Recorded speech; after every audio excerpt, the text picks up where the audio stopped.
Good day to everybody. Hope everyone's having a wonderful day. It's beautiful here. But I wanted to come on today because something that has been coming up, I've been seeing a lot, not just now, but over really the course of my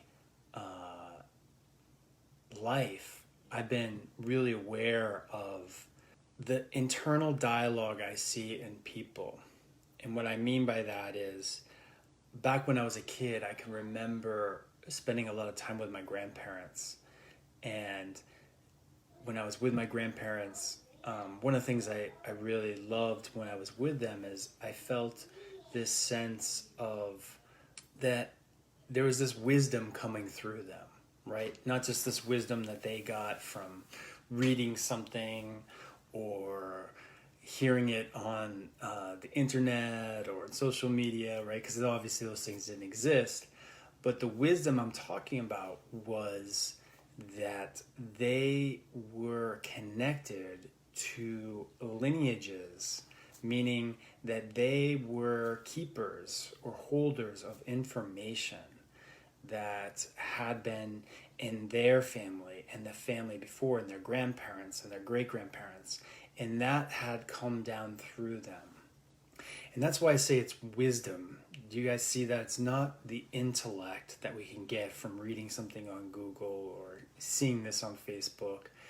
It was a wisdom that came down. What's happening nowadays is we're seeing the result or the degradation of some of that wisdom, even to the point of censorship, right? Where we're not allowed to say things that have been our experience, right? And the reliance and the dependency on finding resource outside of yourself is becoming more and more a common thing.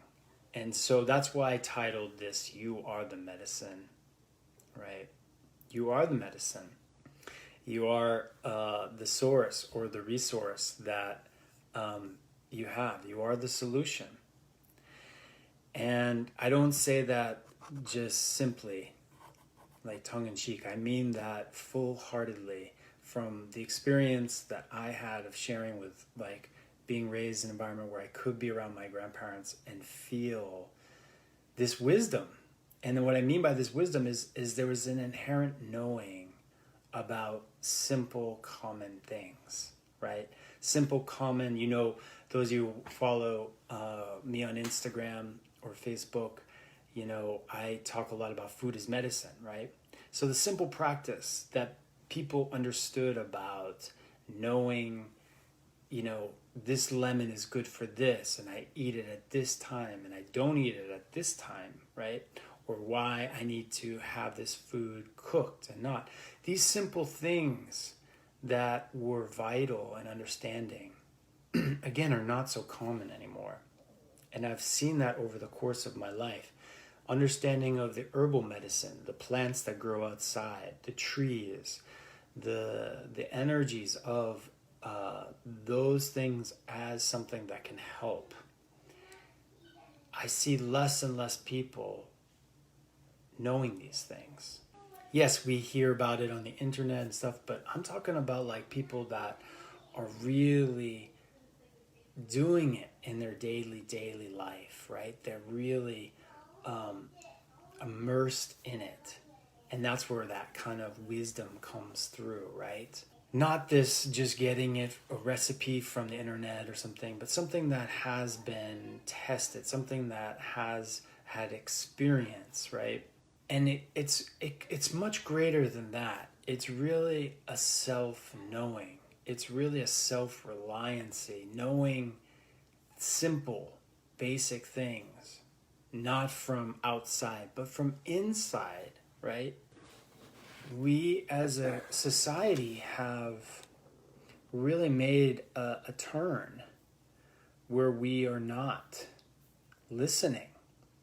We are not opening our heart and listening to these things that are very, very important, very critical for our survival and for our thriving as a species on the planet. Instead, we're tuning into resources like Facebook, like Google, like YouTube, like CNN, MSNBC, Fox, right?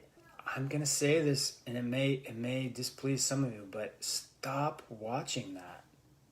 It's garbage for your mind. Years ago, I stopped watching it. And now more than ever, I see people are addicted to it. They're addicted. They're basically speaking the same thing they are seeing. They're not thinking for themselves. They're not critically thinking. They're just taking in information and spitting it back out. This is a big, big problem.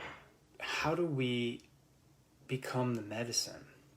We become the medicine by becoming leaders within ourselves, listening to what we've been given, our God-given right on who we are and what we are, and really standing in that place of knowing.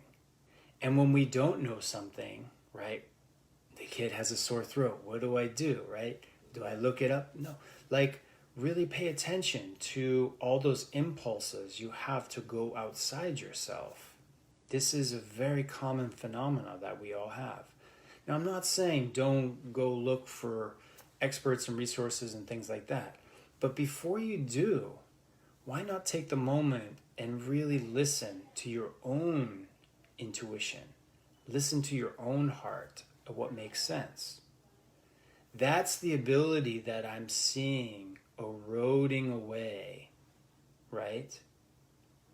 And I'm wanting to bring light to it. I'm wanting to inspire folks that are wanting to choose to live a life that is more empowered in knowing yourself and the medicine that lives deep inside each and every one of us, which is the solution, right? It's the solution to many, many problems we have, whether it's the simple one like I just gave as an example, or it's the big ones, the big decisions, right? What do I need to do right now in this moment? How do I navigate through the stress of being a human being in this time? What are the choices and decisions I need to make to live a life that nourishes peace, love, freedom, compassion?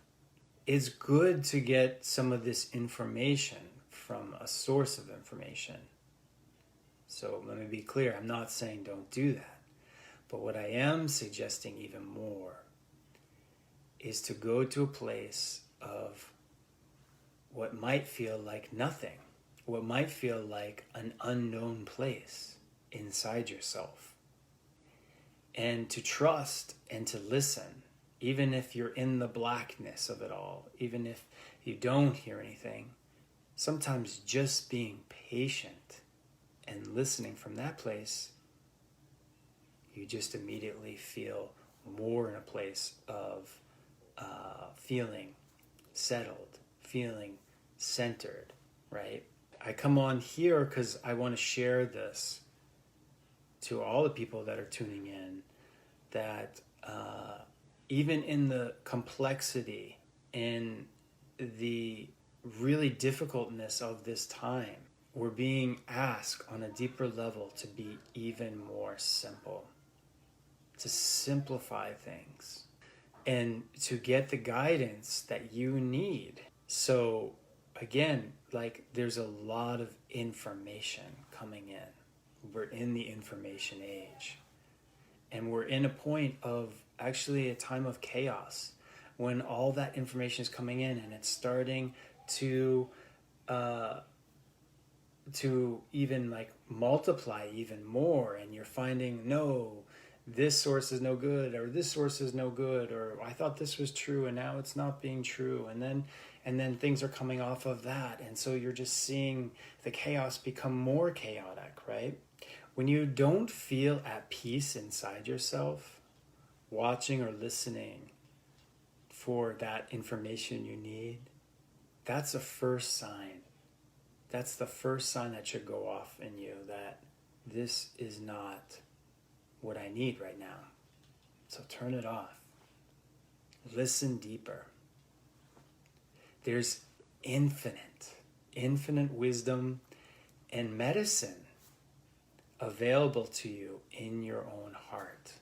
Your heart is much bigger than just an organ that's pumping blood and fluid into your system. Your spiritual heart is what connects you to your source. And so I encourage us all, as we navigate through this time, to spend more time in your day, more time in your heart, to spend more time going in and listening, being in the place of receptivity. When we can be in that place of receptivity, we start to feel more peace. We start to feel more at home. This is why I spend so much time in nature, especially now. It's just a matter of knowing how to tune your instrument, your body and your mind, to listen deeper.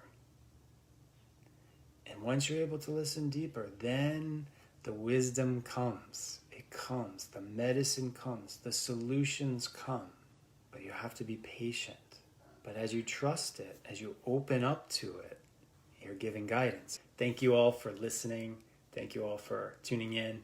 If you want to know more about the steps to do this process, I recommend you reaching out to me, commenting below, liking it if you like it, because this will help other people see it. I'll see you next week, guys. Take good care. Bye now.